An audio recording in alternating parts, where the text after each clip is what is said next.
जय गुरु जी। शुक्राना गुरु जी, अनंतम अनंतम शुक्राना।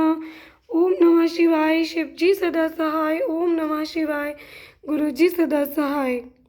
सभी संगत परिवार को जय गुरु जी। संगत जी, शिव महापुराण कथा प्रारंभ हो रही है। गुरु जी ज्योत में विराजमान है, आप सभी दर्शन कीजिए गुरु जी के।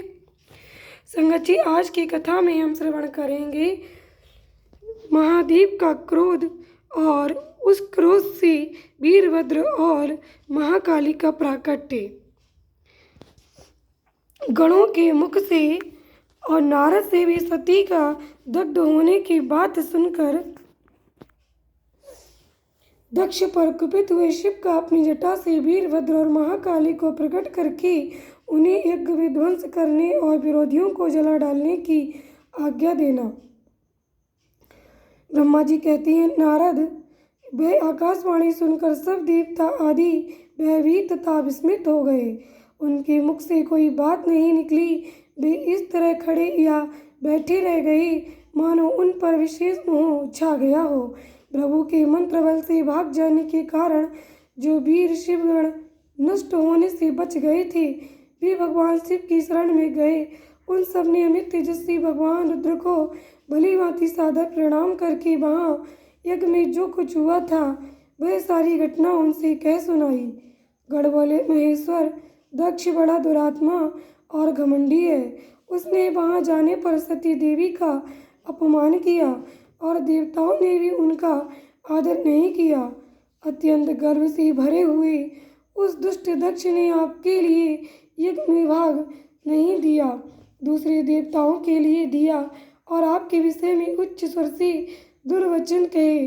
प्रभु, यज्ञ में आपका भाग न देखकर सती देवी कुपित हो उठी और पिता की बारंबार निंदा करके उन्होंने तत्काल अपने शरीर को योगाग्नि द्वारा जलाकर भस्म कर दिया। एक देख 10,000 से अधिक पार्षद लज्जावश शस्त्रों द्वारा अपने ही अंगों को काट काट कर वहाँ मर गए। शेष हम लोग दक्ष पर कुपित हो उठे और सबको भय पहुँचाते हुए विघ्नपूर्वक उस यज्ञ का विध्वंस करने को उद्यत हो गए, परंतु विरोधी भृगु ने अपने प्रभाव से हमें तिरस्कृत कर दिया। हम उनके मंत्र बल का सामना ना कर सके। प्रभु, विशंबर वे ही हम लोग आज आपकी शरण में आए हैं। दयालो, वहाँ प्राप्त हुए भय से आप हमें बचाइए, निर्भय कीजिए। महाप्रभु, उस यज्ञ में दक्ष आदि सभी दुष्टों ने घमंड में आकर आपका विशेष रूप से अपमान किया है। कल्याणकारी शिव, इस प्रकार हमने अपना सती देवी का और मूढ़ बुद्धि वाले दक्ष आदि का भी सारा वृत्तांत कह सुनाया। अब आपकी जैसी इच्छा हो वैसा करें। ब्रह्मा जी कहते, नारद, अपने पार्षदों की ये बात सुनकर भगवान शिव ने वहाँ की सारी घटना जानने के लिए शीघ्र ही तुम्हारा स्मरण किया। देवर्षि, तुम दिव्य दृष्टि से संपन्न हो, अतः भगवान के स्मरण करने पर तुम तुरंत वहाँ आ पहुँचे और शंकर जी को भक्ति पूर्वक प्रणाम करके खड़े हो गए। स्वामी शिव ने तुम्हारी प्रशंसा करके तुमसे दक्ष यज्ञ में हुई सती का समाचार तथा दूसरी घटनाओं को पूछा। तात शंभु के पूछने पर शिव ने मन लगाए रखने वाले तुमने शीघ्र ही वह सारा वृत्तांत कह सुनाया जो दक्ष यज्ञ में घटित हुआ था। मुनि, तुम्हारे मुख से निकली हुई बात सुनकर उस समय महान रुद्र पराक्रम से संपन्न सर्वेश्वर रुद्र ने तुरंत ही बड़ा भारी क्रोध प्रकट किया। लोक संहारकारी रुद्र ने अपने सिर से एक जटा उखाड़ी और उसे रोषपूर्वक उस पर्वत के ऊपर दे मारा। मुनि, भगवान शंकर के पटकने से उस जटा के 2 टुकड़े हो गए और महाप्रलय के समान भयंकर शब्द प्रकट हुआ। देवर्षि, उस जटा के पूर्व भाग से महाभयंकर महाबली वीरभद्र प्रकट हुए, जो समस्त शिवगणों के अगुआ हैं। वे भूमंडल को सब ओर से व्याप्त करके उससे भी 10 अंगुल अधिक होकर खड़े हुए। वे देखने में प्रलयाग्नि के समान जान पड़ते थे। उनका शरीर बहुत ऊंचा था। वे 1000 भुजाओं से युक्त थे। उन सर्व समर्थ महारुद्र के क्रोध पूर्वक प्रकट हुए निःश्वास से 100 प्रकार के ज्वर और 13 प्रकार के सन्निपात रोग पैदा हो गए। तात उस जटा के दूसरे भाग से महाकाली उत्पन्न हुई, जो बड़ी भयंकर दिखाई देती थीं। वे करोड़ों भूतों से घिरी हुई थीं जो ज्वर पैदा हुए। वे सब के सब शरीरधारी, क्रूर और समस्त लोगों के लिए भयंकर थे। वे अपने तेज से प्रज्वलित हो सब और दाह उत्पन्न करते हुए से प्रतीत होते थे। वीरभद्र बातचीत करने में बड़े कुशल थे। उन्होंने दोनों हाथ जोड़कर परमेश्वर शिव को प्रणाम करके कहा। वीरभद्र बोले, महारुद्र, सोम, सूर्य और अग्नि को 3 नेत्रों के रूप में धारण करने वाले प्रभु, शीघ्र आज्ञा दीजिए। मुझे इस समय कौन सा कार्य करना होगा? ईशान, क्या मुझे आधे ही क्षण में सारे समुद्रों को सुखा देना है, या इतने ही समय में संपूर्ण पर्वतों को पीस डालना है? हर मैं एक ही क्षण में ब्रह्मांड को भस्म कर डालूं, या समस्त देवताओं और मुनीश्वरों को जलाकर राख कर दूं? शंकर, ईशान, क्या मैं समस्त लोगों को उलट पलट दूं, या संपूर्ण प्राणियों का विनाश कर डालूं? महेश्वर, आपकी कृपा से कहीं कोई भी ऐसा कार्य नहीं है जिसे मैं ना कर सकूं। पराक्रम के द्वारा मेरी समानता करने वाला वीर न पहले कभी हुआ है और न आगे होगा। शंकर, आप किसी तिनके को भेज दें तो वो ही बिना किसी यत्न के क्षण भर में बड़े से बड़ा कार्य सिद्ध कर सकता है, इसमें संशय नहीं है शंभो। यद्यपि आपकी लीला मात्र से सारा कार्य सिद्ध हो जाता है, तथापि जो मुझे भेजा जा रहा है ये मुझ पर आपका अनुग्रह ही है शंभो। मुझ में जो ऐसी शक्ति है वे आपकी कृपा से ही प्राप्त हुई है शंकर। आपकी कृपा के बिना किसी में भी कोई शक्ति नहीं हो सकती। वास्तव में आपकी आज्ञा के बिना कोई तिनके आदि को भी हिलाने में समर्थ नहीं है। ये निसंदेह कहा जा सकता है। महादेव, मैं आपके चरणों में बारंबार प्रणाम करता हूँ। आप अपने अविष्ट कार्य की सिद्धि के लिए आज मुझे शीघ्र भेजिए शंभो। मेरे दाहिने अंग बारंबार फड़क रहे हैं, इससे सूचित होता है कि मेरी विजय अवश्य होगी। अतः प्रभु, मुझे भेजिए शंकर।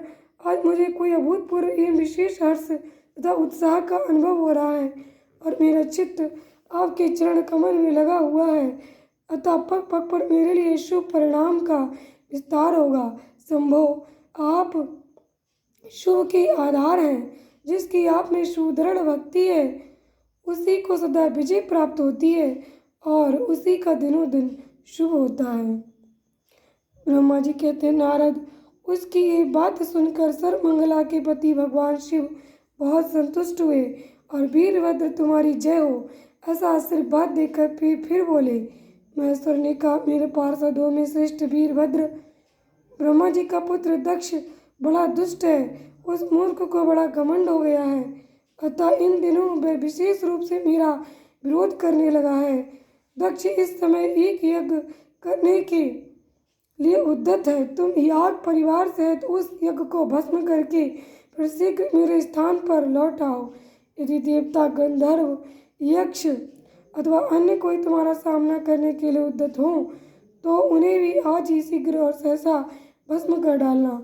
दधीची की दिलाई हुई मेरी शपथ का उल्लंघन करके जो देवता आदि वहाँ ठहरे हुए हैं उन्हें तुम निश्चय ही प्रयत्नपूर्वक जलाकर भस्म कर देना। जो मेरी शपथ का उल्लंघन करके गर्भ युक्त हो वहाँ ठहरे हुए हैं वे सब के सब मेरे द्रोही हैं, अतः उन्हें अग्निमयी माया से जला डालो। दक्ष की यज्ञशाला में जो अपनी पत्नियों और सारभूत उपकरणों के साथ बैठे हों उन सबको जलाकर भस्म कर देने के पश्चात फिर शीघ्र लौटाना। तुम्हारे वहाँ जाने पर विश्वदेव आदि देवगण भी यदि सामने या तुम्हारी सदर स्तुति करें तो भी तुम उन्हें शीघ्र आग की ज्वाला से जलाकर भी छोड़ना। वीर वहाँ दक्ष आदि सब लोगों को पत्नी और बंधु बांधवों सहित जलाकर कलशों में रखे हुए जल को लीलापूर्वक पी जाना। ब्रह्मा जी कहते हैं, नारद, जो वैदिक मर्यादा के पालक, काल के भी शत्रु तथा सबके ईश्वर हैं, वे भगवान रुद्र रोज से लाल आंखें किए महावीर वीरभद्र से ऐसा कहकर चुप हो गए। जय गुरु जी, शुक्राना गुरु जी। दूसरा अध्याय श्रवण करते हैं। प्रमथ गणों सहित वीरभद्र और महाकाली का दक्ष यज्ञ विध्वंस के लिए प्रस्थान। दक्ष तथा देवताओं को अपशकुन एवं उत्पात सूचक लक्षणों का दर्शन एवं भय होना। ब्रह्मा जी कहते, नारद महेश्वर के इस वचन को आदरपूर्वक सुनकर वीरभद्र बहुत संतुष्ट हुए। उन्होंने महेश्वर को प्रणाम किया। तत्पश्चात उन देवाय देव सूली की उपयुक्त आज्ञा को सिरधार्य करके वीरभद्र वहाँ से शीघ्र ही दक्ष के एक मंडप की ओर चले। वहाँ भगवान शिव ने केवल शोभा के लिए उनके साथ करोड़ों गणों को भेज दिया, जो प्रहलादनी के समान तेजस्वी थे।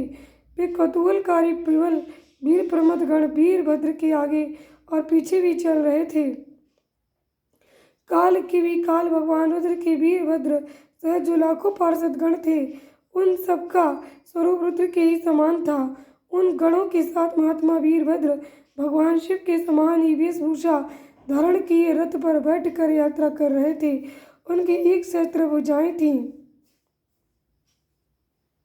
शरीर में नागराज लिपटे हुए थे। वीरभद्र बड़े प्रबल और भयंकर दिखाई देते थे। उनका रथ बहुत ही विशाल था। उसमें 10,000 सिंह जोते जाते थे, जो प्रयत्नपूर्वक उस रथ को खींचते थे। उसी प्रकार बहुत से प्रबल सिंह, साधुर, मगर, मत्स्य और सहस्त्रों हाथी उस रथ के पार्श्व भाग की रक्षा करते थे। काली, कात्यायनी, ईशानी, चामुंडा, मुंडमर्दनी, भद्रकाली, भद्रा, त्वरिता तथा वैष्णवी इन नवदुर्गाओं के साथ तथा समस्त भूतगणों के साथ महाकाली दक्ष का विनाश करने के लिए चली। डाकनी, साकनी, भूत, प्रमथ, गुयक, कूष्मांड, परपट, चटक, ब्रह्म, राक्षस, भैरव तथा क्षेत्रपाल आदि ये सभी वीर भगवान शिव की आज्ञा का पालन एवं दक्ष के यज्ञ का विनाश करने के लिए तुरंत चल दिए। इनके सिवा 64 गणों के साथ योगिनियों का मंडल भी सहसा कुपित हो दक्ष यज्ञ का विनाश करने के लिए वहां से प्रस्थित हुआ। इस प्रकार कोटि कोटि गण एवं विभिन्न प्रकार के गणाधीश वीरभद्र के साथ चले। उस समय भेड़ियों की गंभीर ध्वनि होने लगी। नाना प्रकार के शब्द करने वाले शंख बज उठे। भिन्न भिन्न प्रकार की सींगें बजने लगी। महामुनि सेना सहित वीरभद्र की यात्रा के समय वहाँ बहुत से सुखद शकुन होने लगे। इस प्रकार जब प्रमथ गणों सहित वीरभद्र ने प्रस्थान किया, तब उधर दक्ष तथा देवताओं को बहुत से अशुभ लक्षण दिखाई देने लगे। देवर्षि यज्ञ विध्वंस की सूचना देने वाले त्रिविध उत्पात प्रकट होने लगे। दक्ष की बाईं आंख, बाईं भुजा और बाईं जांघ फड़कने लगी। तात वाम अंगों का वह फड़कना सर्वथा शुभ सूचक था और नाना प्रकार की कष्ट मिलने की सूचना दे रहा था। उस समय दक्ष की यज्ञशाला में धरती डोलने लगी। दक्ष को दोपहर के समय दिन में ही अद्भुत तारे दिखने लगे। दिशाएं मलिन हो गईं। सूर्यमंडल चितकबरा दिखने लगा। उस पर हजारों घेरे पड़ गए, जिससे वह भयंकर जान पड़ता था। बिजली और अग्नि के समान दीप्तिमान तारे टूट टूट कर गिरने लगे तथा और भी बहुत से भयानक अपशकुन होने लगे।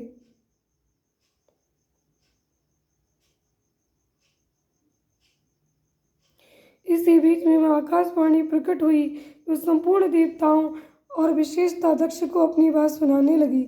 आकाशवाणी बोली, ओ दक्ष, आज तेरे जन्म को धिक्कार है। तू महामूढ़ और पापात्मा है। भगवान हरि की ओर से आज तुझे महान दुख प्राप्त होगा, जो किसी तरह टल नहीं सकता। अब यहाँ तेरा हाहाकार भी नहीं सुनाई देगा। जो मूढ़ देवता आदि तेरे यज्ञ में उपस्थित हैं, उनको भी महान दुख होगा, इसमें संशय नहीं है। ब्रह्मा जी कहते हैं, उन्हें आकाशवाणी की एक बात सुनकर पूर्वोक्त शुभ सूचक लक्षणों को देखकर दक्ष तथा दूसरे देवता आदि को भी अत्यंत भय प्राप्त हुआ। उस समय दक्ष मन ही मन अत्यंत व्याकुल हो कांपने लगे और अपने प्रभु लक्ष्मीपति भगवान विष्णु की शरण में गए। वे भय से अधीर और बेसुध हो रहे थे। उन्होंने स्वजन वत्सल देवाय देव भगवान विष्णु को प्रणाम किया और उनकी स्तुति करके कहा। संगत जी, हमारा आज का अध्याय यहीं पे संपूर्ण होता है। आज हमने 2 अध्याय श्रवण किए।